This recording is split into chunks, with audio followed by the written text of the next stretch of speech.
Cette semaine, on va commencer par un petit exercice ensemble. Je vais vous demander de penser là tout de suite aux entreprises qui dépensent le plus dans l'intelligence artificielle. Juste les premiers qui vous viennent à l'esprit. On ne triche pas. Vous allez sûrement penser à Microsoft, Google, Meta, Amazon, peut-être même Nvidia. Et oui, vous avez raison, car ce sont bien ces entreprises qui mènent la danse. Pourtant, si vous prêtez une deuxième lecture à cette liste, eh bien il y a un nom qui aurait dû retenir votre attention, mais que vous n'avez probablement pas mentionné, et moi non plus d'ailleurs. Un seul nom. Et c'est précisément celui de l'entreprise qui, sur le papier, aurait le plus raison d'y figurer. Je veux bien sûr parler de l'entreprise Apple. Et c'est bien là que ça devient intéressant, parce que quand on regarde les chiffres, l'écart est presque difficile à croire. En 2026, Microsoft, Google, Meta et Amazon prévoient de dépenser ensemble autour de 725 milliards de dollars en investissement, très majoritairement pour l'IA, soit près de 80% de plus qu'un an plus tôt. Microsoft, à elle seule, va y consacrer près de 190 milliards. Apple, lui, sur la totalité de son exercice, dépense à peu près une dizaine de milliards. Et attention, pas une dizaine de milliards dans l'IA, une dizaine de milliards au total pour l'ensemble de ses investissements corporels, de son CAPEX pour le nommer. Autrement dit, Microsoft, à lui seul, dépense plus de 10 fois ce qu'Apple investit sur une année entière. Ce n'est pas la situation financière d'Apple qui explique une telle différence, car le groupe à la pomme, chacun le sait, reste l'une des entreprises les plus rentables et les plus riches de la planète. À tel point du reste que tout le monde se disait qu'Apple finirait par corriger le tir, par rentrer dans la course comme tout le monde. Et justement, l'occasion semblait parfaite. Il y a quelques jours, le 8 juin, Tim Cook montait sur scène pour la plus grande conférence annuelle de la marque, et il y dévoilait la plus grosse annonce IA de l'histoire d'Apple. Un Siri entièrement reconstruit. Et vous savez comment le marché a réagi ? Pendant que Cook parlait, l'action grimpait jusqu'à toucher un plus haut historique, autour de 317 $ l'action. Puis quelques heures plus tard, à la clôture, le titre terminait en baisse de près de 2%, alors même que le reste du marché, lui, montait. Autrement dit, Apple présente au marché la plus grosse annonce IA de son histoire et le marché lui répond en substance « pas suffisant ». Et c'est exactement ce décalage qui rend le sujet passionnant, parce qu'au fond, il n'y a que deux façons de le lire. Soit Apple est réellement en train de passer à côté de la révolution la plus importante de la décennie, soit il fait, volontairement, quelque chose que personne d'autre dans la tech ne peut ou ne veut se permettre. Et c'est cette deuxième hypothèse qu'on va prendre au sérieux aujourd'hui. Parce que voir un groupe comme Apple, qui a toujours été à la pointe de l'innovation, accepter de se laisser distancer dans la course IA, intrigue sacrément. En tant qu'investisseur, il nous semble par conséquent bien plus pertinent de nous demander pourquoi Apple refuse de jouer le même jeu que les autres et quelle est la stratégie qui se cache derrière cette décision et comment elle se répercute ou pourrait se répercuter dans les cours. Alors avant d'aller plus loin et pour comprendre pourquoi Apple pourrait s'offrir le luxe de jouer une autre partition que le reste du marché, il faut d'abord s'entendre sur ce qu'Apple est vraiment économiquement parlant. Parce que dans la tête de beaucoup de gens, Apple, c'est une entreprise tech, au même titre que Google ou Microsoft. Et sur le papier, c'est vrai. Sauf que quand on regarde d'où vient réellement l'argent, on comprend qu'Apple ne joue pas du tout dans la même catégorie que les autres. Apple n'est pas un laboratoire d'IA, il n'est pas non plus fondamentalement une plateforme cloud. Apple est avant tout une machine à vendre du matériel, et surtout à monétiser un écosystème autour de ce matériel. Sur son exercice 2025, Apple a réalisé environ 416 milliards de dollars de chiffre d'affaires. Là-dessus, à peu près la moitié vient d'un seul produit, l'iPhone, autour de 210 milliards de dollars. Et un peu plus d'un quart vient des services, autour de 109 000 milliards de dollars. Le reste, c'est le Mac, l'iPad et les objets connectés. Et le point vraiment important, il est là, dans ces services. Parce que ce sont eux qui changent tout. Quand Apple vend un iPhone ou du matériel au sens large, il dégage une marge brute autour de 37%. C'est déjà excellent pour du matériel. Mais quand il vend ensuite de l'iCloud, un abonnement, un paiement, une commission sur l'Apple Store, là on parle d'une marge brute de l'ordre de 75%. Autrement dit, le matériel fait entrer le client dans l'écosystème et c'est l'écosystème derrière qui fait vraiment tourner la machine à cash d'Apple. Et c'est exactement ça qu'il faut avoir en tête pour comprendre la stratégie IA d'Apple. Parce que ça implique quelque chose de contre-intuitif. Apple n'a pas besoin de vendre de l'IA pour gagner de l'argent avec de l'IA.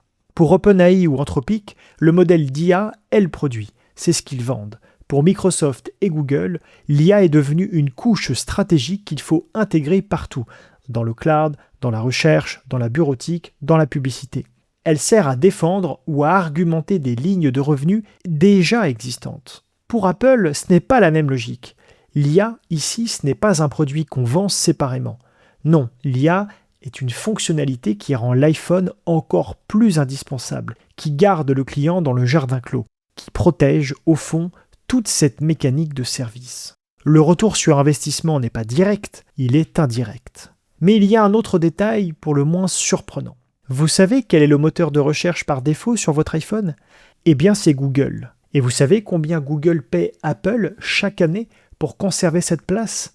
Eh bien, aux alentours de 20 milliards de dollars, soit à peu près 20% de tout le chiffre d'affaires des services d'Apple. Et comme Apple n'a pas besoin de construire un moteur de recherche, ni d'exploiter l'infrastructure publicitaire derrière, c'est une ligne de revenus à très forte marge. Maintenant, gardez bien ce chiffre en tête, parce que voici l'autre moitié de l'histoire. Pour faire tourner son nouveau Siri, Apple paye, cette fois-ci Google, autour d'1 milliard de dollars par an. Vous voyez le rapport ? Dans cette relation autour de l'IA, Apple reçoit à peu près 20 fois ce qu'elle débourse. Pendant que tout le monde se demande si Apple est en train de perdre la course à l'IA, Apple, lui, est en réalité le péage installé sur 2,5 milliards d'appareils actifs, celui qui se fait payer par les autres pour le privilège d'être là. Et c'est là toute la subtilité. Quand Google investit des dizaines de milliards dans l'IA, dans la recherche, dans l'infrastructure, Apple n'a pas besoin de porter ses investissements lui-même pour en bénéficier. Une partie de cette valeur remonte déjà jusqu'à l'iPhone, simplement parce que Google doit payer pour rester la porte d'entrée par défaut. Et c'est précisément cette position capital light, c'est-à-dire peu gourmande en capitaux, monétisée par l'écosystème et même en partie financée par ses propres concurrents, qui rend possible une stratégie que personne d'autre ne peut s'offrir. Reste à comprendre concrètement en quoi elle consiste. Déjà, rappelez-vous qu'en réalité, Apple a bel et bien tenté de construire sa brique IA, mais ça n'a tout simplement pas fonctionné. Pendant 2 ans, Apple a développé en interne sa propre intelligence artificielle. Et le résultat, vous vous en souvenez sûrement, ça a été le lancement raté d'Apple Intelligence fin 2024. Des fonctions survendues, des réponses imprécises, un Siri nouvelle génération promis puis repoussé, puis encore repoussé. Pour tout vous dire, le modèle qu'Apple faisait tourner dans son cloud, c'était environ 150 milliards de paramètres. Le modèle Gemini qu'elle finit par louer à Google, c'est à peu près 1200 milliards de paramètres, presque 10 fois plus. Apple a fait quelque chose qui, pour une entreprise obsédée par le contrôle de toute sa chaîne, relevait presque de l'hérésie. Il a décidé de louer. Après avoir exploré OpenAI et Anthropic, il a, comme je l'ai dit tout à l'heure, signé avec Google pour 1 milliard de dollars par an pour un cerveau qu'elle ne fabrique pas elle-même. En clair, Apple a reconnu que construire le moteur soi-même n'en valait pas la peine et qu'il paierait pour le meilleur disponible. Et le meilleur, pour eux, c'est Google. Pour autant, ça, ce n'est qu'une partie de l'histoire. C'est le comment, pas le pourquoi, pas la vision quant à ce à quoi sert l'IA. Pour les grands labos, le modèle, c'est le produit.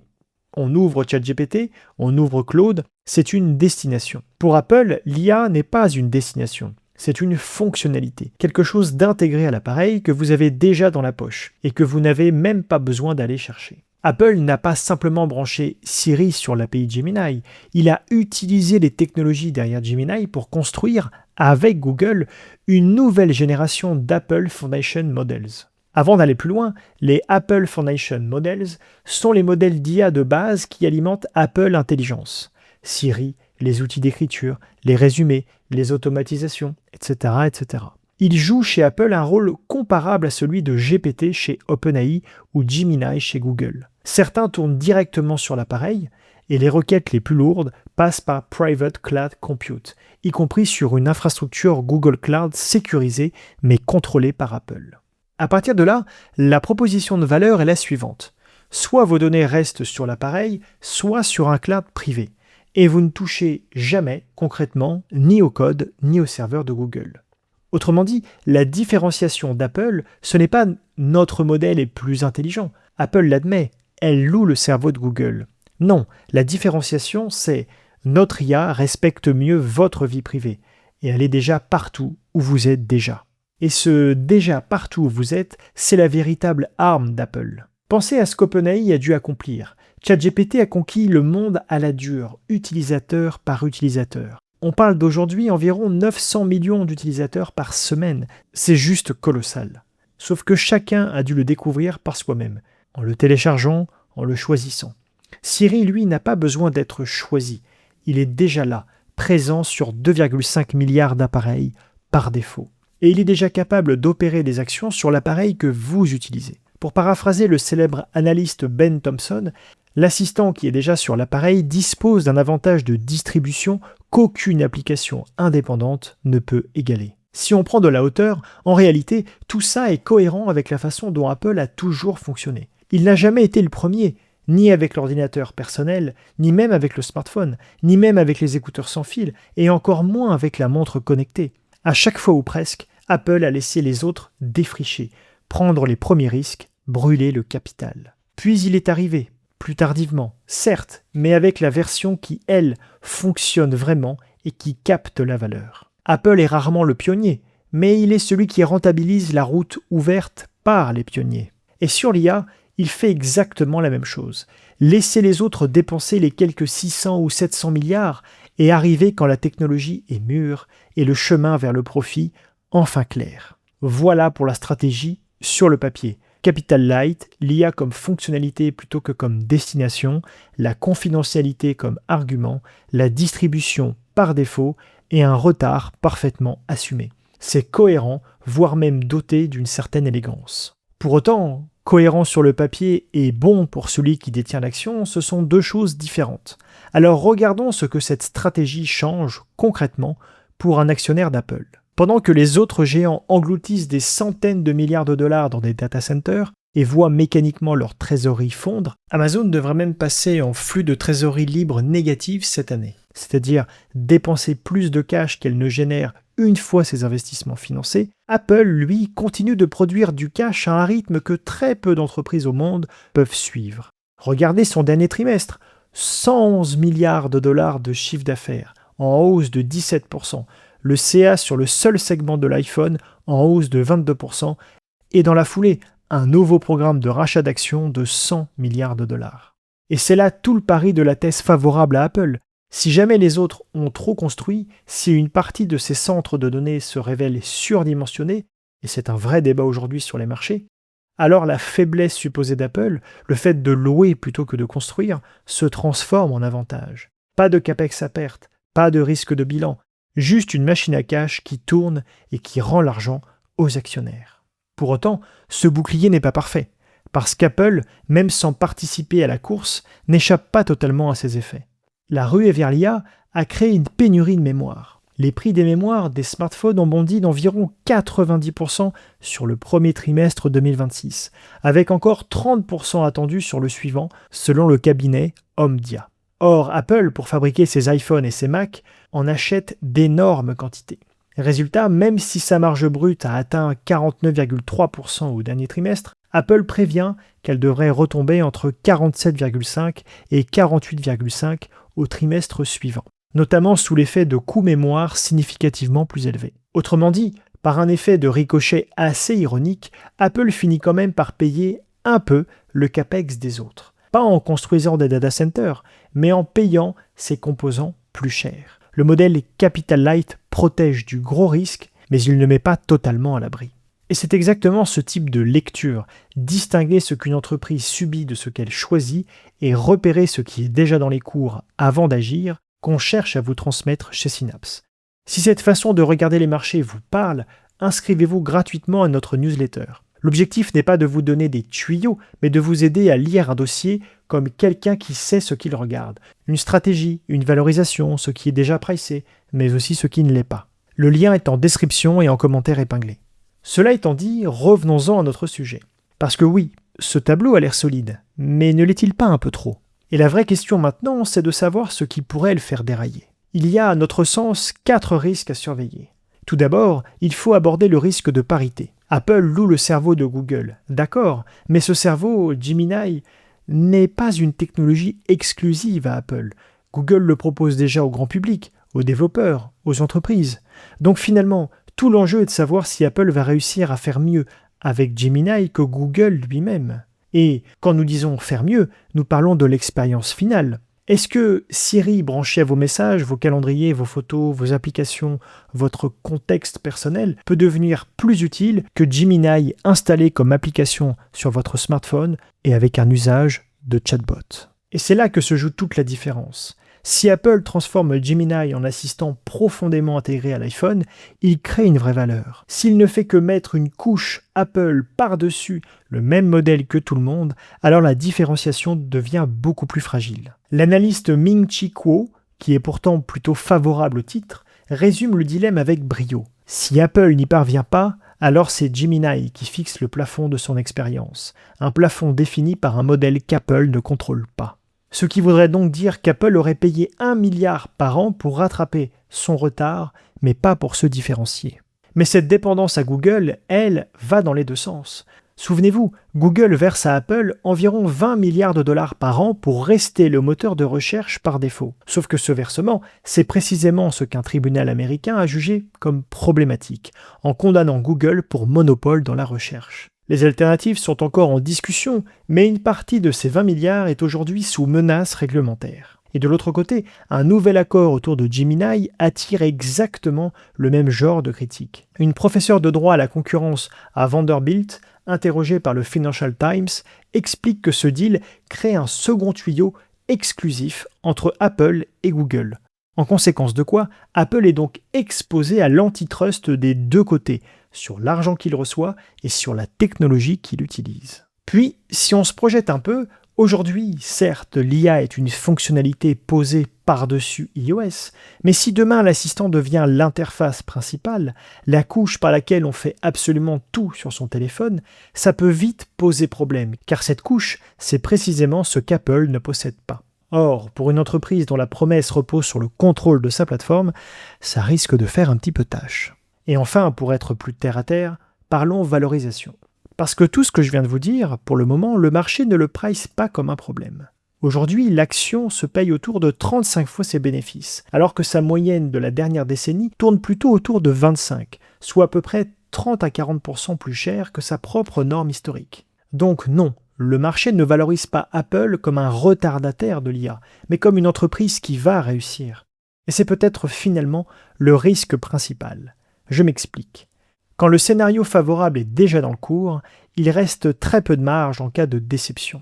D'ailleurs, les analystes sont eux-mêmes profondément divisés. Entre les plus optimistes, qui visent les 400 $, et les plus prudents, autour de 215, il y a près de 185 $ d'écart, soit le coût de l'incertitude. Et tout ça arrive au moment précis où Tim Cook s'apprête à passer la main, le 1er septembre, à son responsable de l'ingénierie matérielle, John Ternus, un changement de capitaine à un moment particulièrement délicat. Alors pour autant, aucun de ces risques n'est rédhibitoire en soi, mais bout à bout, il démontre que la position d'Apple n'est pas sans faille, malgré la solidité apparente du modèle. Voilà donc ce qu'on pouvait dire autour de la stratégie IA d'Apple. Pour s'y retrouver pour cette conclusion, je vous propose de ranger tout ça dans 3 tiroirs. Premier tiroir, ce que le marché a déjà pricé. Et c'est sans doute le point le plus contre-intuitif de toute cette histoire. À 35 fois les bénéfices, le marché ne traite pas Apple comme un retardataire de l'IA. Il paye au contraire le scénario où tout se passe bien, où la discipline du capital finit par payer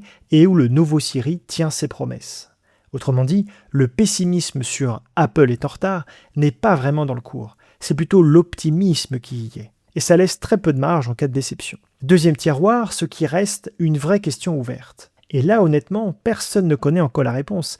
Est-ce qu'Apple va réussir à faire de Siri quelque chose de réellement différenciant ? Que vont devenir les 20 milliards de Google face aux régulateurs ? Et comment cette stratégie sera-t-elle exécutée au moment même où Tim Cook s'apprête à passer la main ?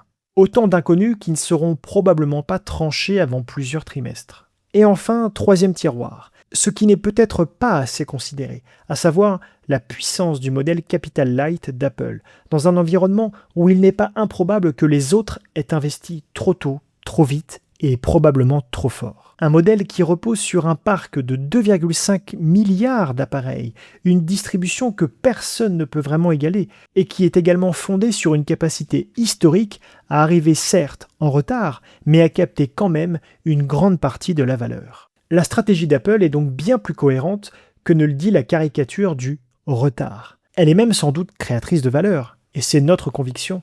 Mais est-ce que cette conviction fait d'Apple forcément une action à acheter maintenant ? La validation de la stratégie d'une entreprise et le timing sont deux choses bien différentes. À ce prix, Apple n'offre plus vraiment le coussin de sécurité d'un actif sous-évalué. Plus personne ne se demande aujourd'hui si Apple est une bonne entreprise. Tout l'enjeu pour un investisseur, c'est plutôt de savoir si, au niveau de valorisation actuel, on ne paye pas déjà pour une histoire qui doit presque parfaitement se réaliser. Alors dites-nous en commentaire ce que vous en pensez. La stratégie d'Apple est-elle la stratégie gagnante ? Achèteriez-vous l'action Apple sur les niveaux actuels ? Et quels seront pour vous les grands gagnants de demain de l'IA ? Nous avons hâte de vous lire. En attendant, prenez soin de votre capital et investissez intelligemment.